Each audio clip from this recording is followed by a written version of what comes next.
Sinaloa cartel uses phone data and surveillance cameras to find FBI informants, DOJ I can says. almost guarantee you they hired people to do this.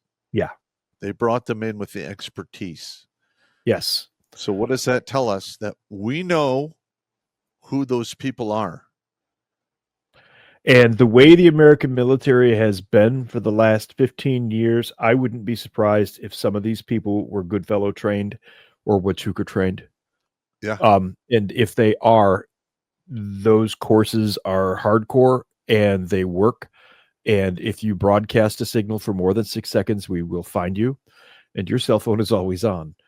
So, a hacker working for the Sinaloa drug cartel was able to obtain an FBI official's phone records and use Mexico City's surveillance cameras to help track and kill the agency's informants in 2018. The U.S. Justice Department, in a report issued on Thursday. The Russians actually did something similar to this in the late 90s. They compromised somebody at an embassy and got into their records, sent somebody back here to the States to get their records, where they found phone numbers and used those phone numbers to monkey branch and then go kill a bunch of our operatives in Russia. So there's precedent for this. Yeah. And Cuba has done similar things as well. DGI, yes. Cuban DGI. They've killed people in Miami and New York. But this is an active program that the cartels are using. And if they amp this up right now, they're going after informants. Okay. And you got to understand, if these cartels are going after informants, they're not just going after the informant themselves. As a matter of fact, they might not go after the informant himself at all. What they'll do is they'll whack your fucking family. Yeah. Now, stand by. All of the briefings that I got, because whenever you go down to South America back in the day, you got your initial threat briefing before you left. Then you get on the ground and they give you another briefing in regards to the threats in the area. Yep. And then they give you a TTP, which is, the training tactics and procedures that the enemy uses in your area. Yep. And it was very common for coca traffickers in some of these countries down there to come and say they would approach the mayor and they wanted a workforce to work for whatever they were doing in the area. And if the mayor said no, they would come in the night and they would kill that dude's entire family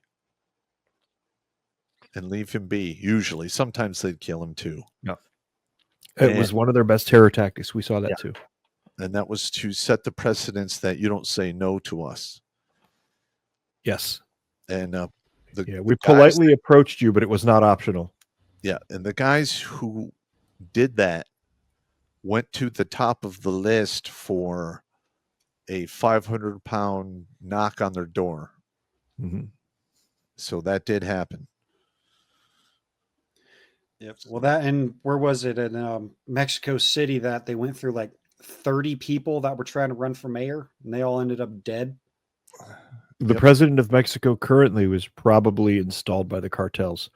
Scheinbaum. She's not even Mexican. No, she's a part of the, how do I phrase this? Smallhatus Coinius Clippius. Otherwise a Bolshevik. Very likely. At any rate, so yeah, this is what's going on right now. They have learned to conduct signals intelligence warfare and electronic warfare. That is, if they're doing this as a matter of course now, it's bad news, because people are really bad at protecting their signals. Most normal, even me today. Yeah. Yeah, you're right. But here's the thing. Yep. All right. This is what modern warfare is going to look like. Yes. We're no longer going to have lines across the country with a trench, with artillery batteries, all pointing at the enemy in that's gone.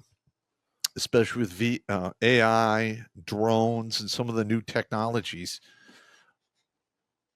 The wars are going to be fought for the most part amongst the civilian populations. This is just my guess. They're going to do net ops on you. Then they're Yes. going to DF you. Net ops is this stuff here where they track you down through monkey branching phone numbers. And for us, it was radio frequencies at the time, but it's still the same thing. They're monkey branching through people that have contacts that they want taken out. Then they're going to DF you, which is direction finding using your phone. And then they're going to send a drone after you. And that drone is going to roll up to your bedroom window at 3:00 in the morning, rush the window, and detonate. And you're done. There's no breach. There's no chance to defend. That's it. You're done. Well, here's another thing, though, is every corporation that runs the cell phones, internet in the country, they make you check boxes. You agree to this, you agree to that. And a lot of those agreements are they can gather info on you and sell it. And it doesn't say who they can sell it to. Yeah. Right now, the federal government purchases this information en masse because then they don't need a warrant. They just pay for it. That's correct. And that started just as I was getting out. Yeah, the cartels have money. So they're already purchasing this information. I can almost guarantee you that. Yeah. The report said that the hacker worked for a cartel run by El Chapo, a reference to the Sinaloa drug cartel. It's actually his sons now, because El Chapo was extradited in 2017. It's his sons now. The report said the hacker identified an FBI assistant legal attaché at the U.S. Embassy in Mexico City, was able to use the attaché's phone number to obtain calls made and received. Yep, this is exactly how we do it. As well as geolocation data. We did similar ops against other locations in other places. I hate NDAs. I know. The reporter said the hacker also used Mexico City's camera system to follow the FBI official through the city and identify people that the official met with. Wow, that's fucked. We used to have to use people to do that. The humaniters. And in order to do follow-ups like that without cameras, if you're doing those with people, you need a minimum of 5 people to do it correctly. I can almost guarantee you that in Mexico, whoever is in charge of those cameras has been paid off. Or is outright one of them. Yes. And if you think that can't happen here in the United States, marijuana is now legal, so you could smoke one. Yeah. You're high if you think it can't happen here, because I say this all the time on the show. We are nothing but evil, hairless monkeys, and some of us are just more melanin challenged than others. That is it. There are people who will say that's racist for this, but the fact of the matter is, in positions like that, it's usually DEI hires. Yes. It is usually, I have been into the federal building in Detroit many times, and the employees there have a collective IQ of around 90. That's for all 400 employees in the building. Yeah, listen, that's a whole other show to talk about IQ. It is. And how it is a whole other show. What I'm getting at is that the cameras would be compromised makes perfect sense. It's a not only likely, but extremely probable. Yeah. The U.S. Embassy in Mexico referred questions to the State and Justice Departments who did not immediately return messages seeking comment. There's a surprise. The FBI and a lawyer for El Chapo did not immediately return messages seeking comment. That's also very a surprise. I am very surprised. I am shocked, I tell you. Shocked. Shocked. The collection of granular location data from people's phones by a wide variety of commercial and official actors, combined with the ever-growing coverage of surveillance cameras, has posed a thorny problem for intelligence and law enforcement officials, many of whom rely on confidential informants. And here's another point as well. In the case of cameras being put up around the city, the guys who do that contract work are just grunts. Yeah. It would be extremely easy for a cartel to get into literally any city in the Americas at all, get on one of those crews, be part of the camera installation, and as they're installing the camera, put their wire in there too. you double wire, parallel wire. Mhm. Yep. Yeah. Exactly. Yeah. And then they've got their own surveillance system paid for by the city. So Which that's directly is paid for by you. yes. It is extremely likely that is being done. That is exactly what I would do, is put people on those crews to install those cameras. It's probably already been done Oh, I'm sure. The because report they've said that got trillions of dollars that are missing from USAID over the past oh my gosh, yes. 15 years. Oh yeah. What do you think Yeah. that they've been doing with that money? Do you think they're just everyone's just stealing it and squirreling it away? Yeah. No. They've been Yep. using that money for what we call in the military contingency operations. Oh yes, contingency operations. Yes. Yes. Contingency Those are operations. all kinds of fun and games. So the report said that recent technological advances have made it easier than ever for less sophisticated nations and criminal enterprises to identify and exploit vulnerabilities. Thank you, Elon Musk, and your fucking Starlink, which has provided internet to every motherfucker on the planet. You didn't really think that through. It said the FBI has a strategic plan and works for mitigating those vulnerabilities and made several recommendations, including more training for Bureau personnel. We're going to go full Luddite at some point. A lot of people are just going to unplug their shit and find a way to operate like that, because people are only going to tolerate this nonsense for so long. I paused it on this image here because this photo, while it's India, and Pop, you'll be able to verify this as well, all of those overhead wires there, they don't have wire codes in these countries. No. They don't have supervisors watching people install this stuff. Which makes what I talked about that much easier. Or an inspector. As long as they put it up and it works, they don't fucking care. Yes. Every single one of those wires you see in that image goes to God knows what and was put there by God knows who. Yep. It's really, and this is every third world country I've been to, and some countries like Korea, it's the same thing. And it's madness. You look at it and you're like, holy ass balls. I love it. It's madness. Somebody's gonna die. Total madness. So this is, let's get that out of there. Mexican drug cartel used hacker to track FBI officials and killed potential informants. Government audit says. Cartel used a hacker. This is the same story we went through. There was a reason that I put this here, though. Okay, according to the case agent, the cartel used information provided by the hacker to intimidate and, in some instances, kill potential sources or cooperating witnesses. Now, if they're going to intimidate them, what they'll do is they'll threaten their families. They'll just straight up threaten your family if they don't actually kill one or two of them to make the point. Stunning new details offer a rare look at how technology can be exploited in the high-stakes battle between law enforcement and the cartels that control the illicit drug trade. The administration made cracking down on cartels a national security priority, in part declaring them as foreign terrorist groups. Now, by declaring them foreign terrorist groups, what you're going to do is embolden these fuckers, because nobody has really successfully taken on the cartels. Pop, you did some drug interdiction shit. You can talk about it at a general level, and I was near some of that. Now, here's the thing. If they really wanted to get rid of the narco kings, we literally could ping their phones, find out where they're at, drop bombs on them. Painting the target. That's exactly what they could do. Yeah. Point blank. They'll be on their compound thinking they're all fat and happy and safe, and it just shit starts blowing up.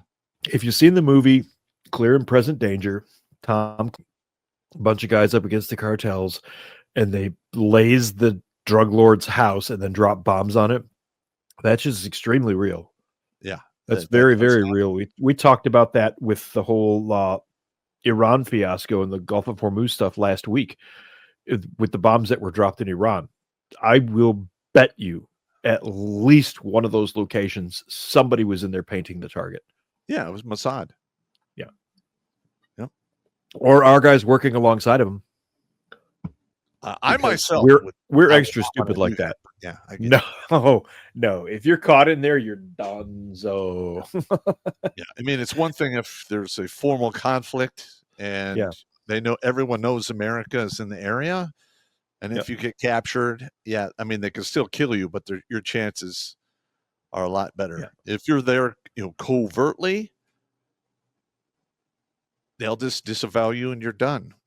Yeah, that's correct. Yeah. That's one of the reasons I have Yeah. 0 tattoos on my body, because I was told by my chain of command that I could not have identifying marks. So I was like, okay. I didn't want any tattoos anyway. So Well, there you go. We used to sterilize before some missions where you would go over your whole everything and no identifying stuff, dog tags, all of that. yeah, I've never ever gone on anything where I didn't have dog tags. I was told to bring my ID card a few times, but they always kept dog tags on us. Did they? Yeah. Yeah, they always did. That only happened twice. The rest of the time we kept dog tags, but other than that, yeah, you take all that shit off. When they tell you, when your chain of command tells you some shit like that, that is never a good look. Yeah, it's bad. You're always We're like, not coming back, are we? what the fuck is going on here? And they're like, you don't need to know. Here's your mission packet. Get with your chain of command, execute, and you shut the fuck up. You're like, Hey, Chief, are we coming back from this? I listen. I've only been twice, but I used to have a guy in charge of me who had a magic 8-ball, and he'd be like, chances don't look good. I like that.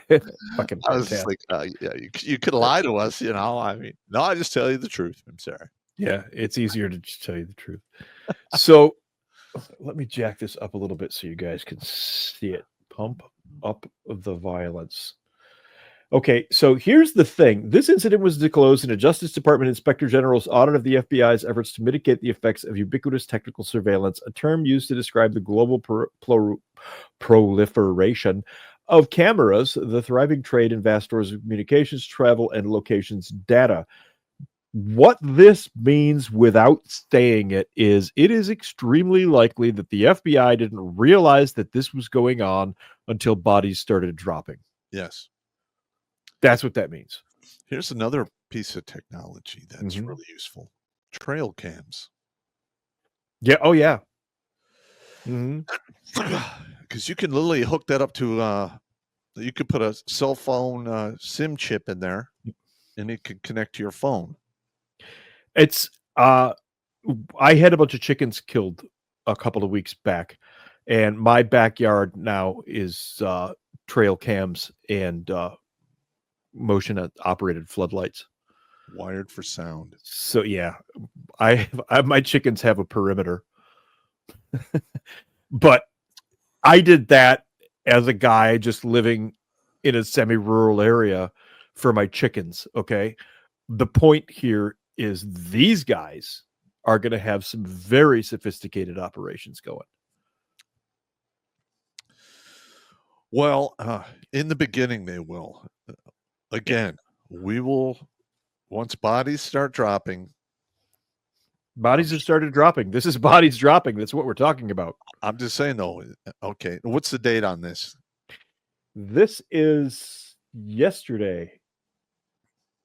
No, this particular one is 3 days ago. All right. What I'm trying to get at here is this. They haven't targeted any FIBA or federal agents' families yet. I don't even think they've actually whacked any federal agents yet. Once that starts to happen, you're going to start seeing Big Daddy DOD start moving in that direction. We were briefed in Bolivia that the guys tended to leave the actual agents that they knew of alone because of repercussions. Yeah. But in the case of a team that was in there for a short while, if they could get a hold of you, they would. Yep. Because we were considered fair game for whatever reason. Any group that went in there that didn't have an actual FBI badge and identify as an agent. And that's because of the Kiki incident in Mexico, where they kidnapped and tortured that FBI agent for like days. Wow. You don't know the Kiki story? I never heard that. I can't remember his last name. Jimmy, do you know what I'm talking about? Probably not. God, I mean, it does all sound familiar, but I can't remember right off the top of my head. Hang on. So yeah. So how they tortured him for days? Kiki Camarena. Agent Kiki Camarena. Yeah. I'm just going to pull up Wikipedia really fast because we don't need to go into the entire thing here. Was a Mexican-American drug agent of the DEA. In February 1985, Camarena was kidnapped by police officers hired by the Guadalajara cartel. After being brutally tortured for information, Camarena was eventually killed. The investigation into Camarena's murder led to 10 trials in Los Angeles for Mexican nationals. The case continues to trouble U.S.-Mexican relations, most recently when Rafael Caro Quintero, one of the 3 convicted traffickers, was released from a Mexican prison. Quintero was again captured by Mexican forces in July 2022, reigniting discussions surrounding Camarena's murder and its impact on enforcing drug policies domestically and abroad. Basically, what it is a stalemate / ceasefire on going after actual named agents like this, because we came down on them with both boots for Kiki's death. Well, here's the thing. Because at some point, we as America are going to, barring we have, we continue with decent commanders and chiefs for the next, 10, 15 years. But if we have the right people in office, we can literally starve them out because they need a whole lot of cash to operate, because corruption is expensive. All right. You got to be able to cough up enough money to give people enough incentive to go, yeah, I'll help you. If we can cut off their money, they're going to get desperate, and desperate people do stupid shit. So they might actually start targeting, federal law enforcement or local law enforcement. Yeah. For that matter. Yeah.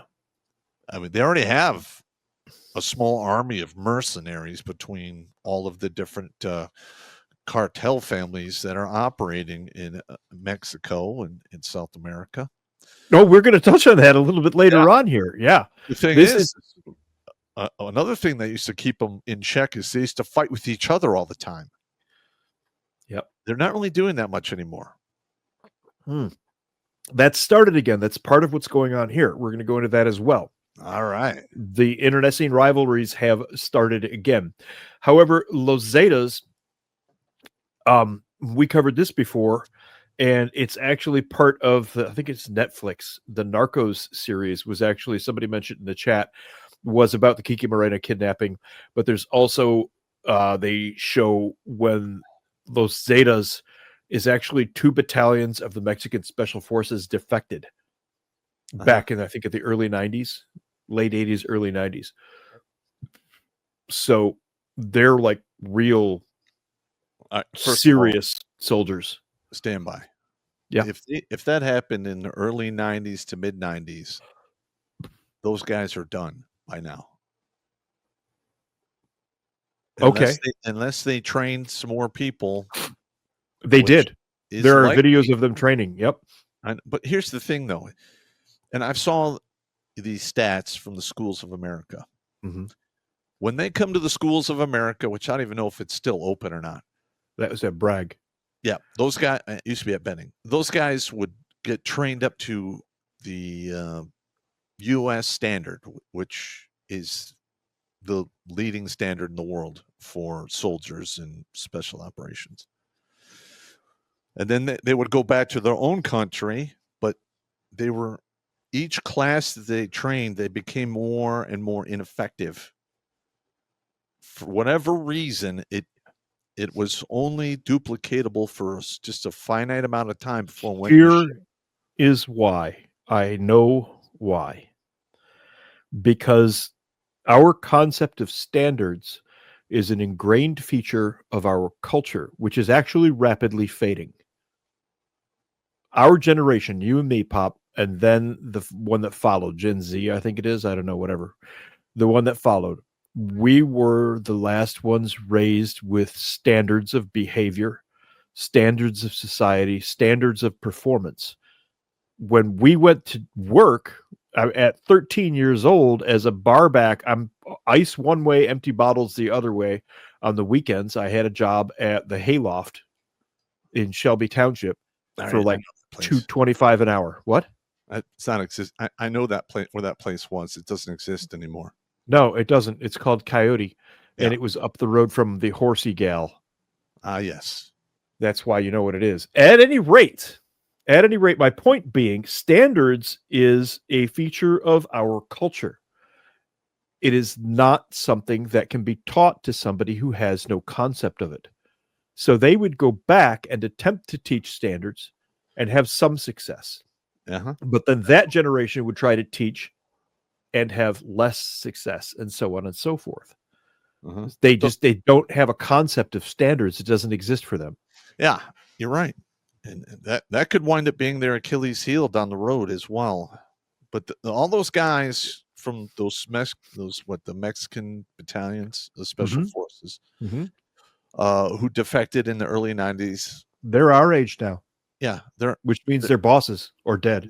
Yeah, they're either bosses or they're dead or they're out of the game. Because your body can only do that for so long. Yep. Like there's no way on this planet I would ever be able to get my body back into airborne ranger shape. No. Not at this worn out meat suit I have now. It's not going to happen. Yep.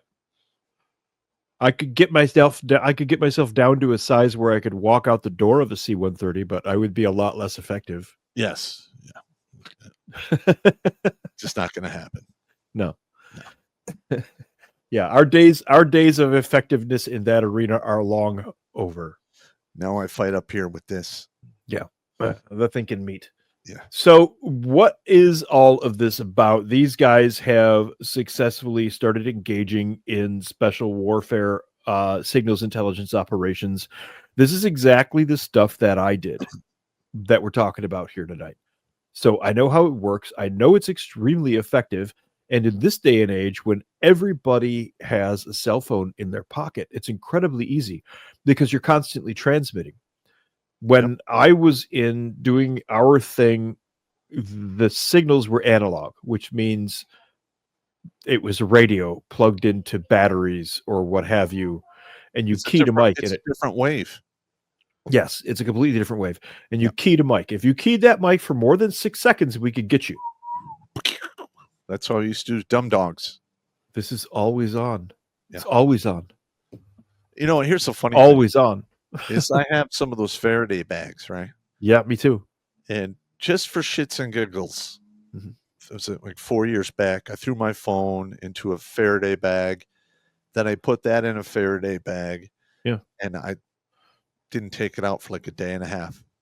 When I finally took it out, I was just an avalanche of messages and missed calls. And then I got some, nasty grams from I think I had Verizon back then. I got a couple nasty grams for Verizon. Like, is your phone malfunctioning? Because it dropped off the grid. And like, how do you say we're not tracking you without saying we're tracking you? Oh, really? By sending you a message to your phone is like, your phone must be defective because it was not on the network. Hey, like, Pop. I'm like, fuck you those wanna guys.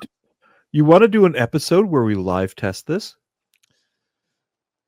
Well, we could give it a go. Let us set something up where we could do a live episode. What we can do is Faraday bag our phones. We'll do like 1 Faraday bag, 2 Faraday bag, 3 Faraday bag, and start at a single point like the layer, and then deliberately find one of the cell towers, get close to it, and see just how well the Faraday bags work there. All right. We'll come up with something here and test this. The thing they have now that I didn't have back then is 5G. Yeah. So I don't know if 5G works in the Faraday bags or not. It should. It's a signal. It's so Uh-huh. Tempest is out of the bag. Everybody knows Tempest exists. Our skiffs were Pegasus? tempested. What? You mean Pegasus? I don't mean Pegasus. All right. I mean Tempest. All right. Tempest was basically a Faraday bag for a whole fucking building. Or a bunker. Oh, a scrambler. I can't go into all of the details of what it was, but it involved several elements, one of which was scramblers, yes. Yeah. Anyway, signals could not get out of or into a Tempest. Could not. We tried. We tested it repeatedly. If that sort of tech is out there, then I'll bet you the drug lords are using it, and I'm sure it is. It's really not that difficult to figure out if you understand signals at all. Yep. But this new thing that's going on with these guys, like I said, your phone is always on. There's no way they can't track you. Watch Grunt Speak live every Tuesday and Thursday at 8 p.m. Eastern. And if you want to join Pop for Supporter Sundays, go to redonkulas.com/donate and make a monthly pledge. A link is in the Meat Gazer box.